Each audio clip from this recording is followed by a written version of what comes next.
Super grateful nga ang kapamilya actress na si Catherine Bernardo matapos kilalanin sa South Korea. Taos-pusong nagpapasalamat ang box office queen at awarding-winning actress na si Catherine Bernardo matapos matanggap ang kanyang parangal sa South Korea.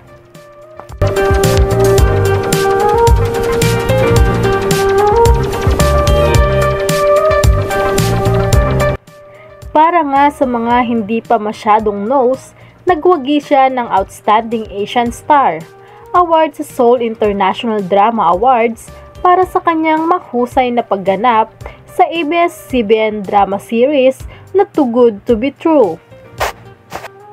Sa pamamagitan ng kanyang ex-dating Twitter account, proud na binandera ni Catherine ang kanyang nakuhang tropeyo sa nasabing award-giving body.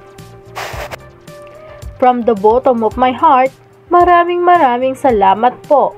Mensahe ni Catherine Bernardo.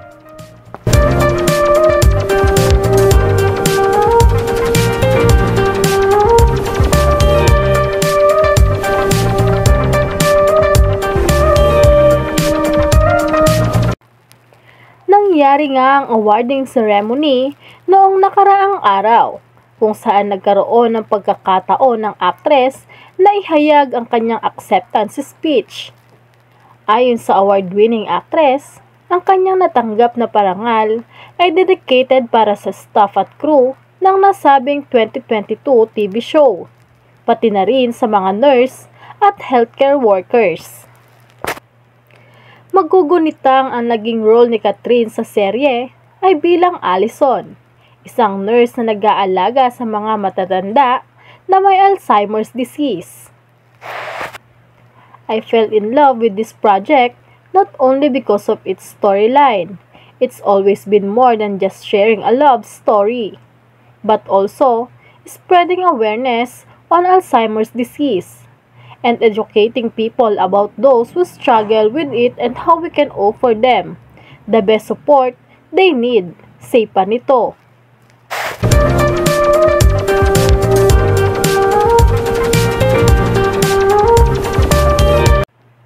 Patuloy pa nga niya, this project made me appreciate our nurses and healthcare workers. So it was more than just another TV show for me. When I initially found out about this nomination and recognition for my craft from such a esteemed awards-giving body, that in itself is already a win for me.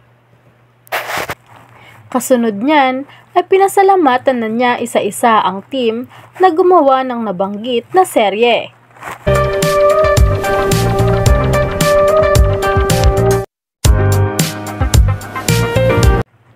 Sa huli, sinabi ni Catherine na isang karangalan na mapresenta ang talento ng mga Pinoy. Kung maaalala, noong nakaraang taon lamang ay napanalunan din ng actress na si Bel Mariano ang kaparehong award.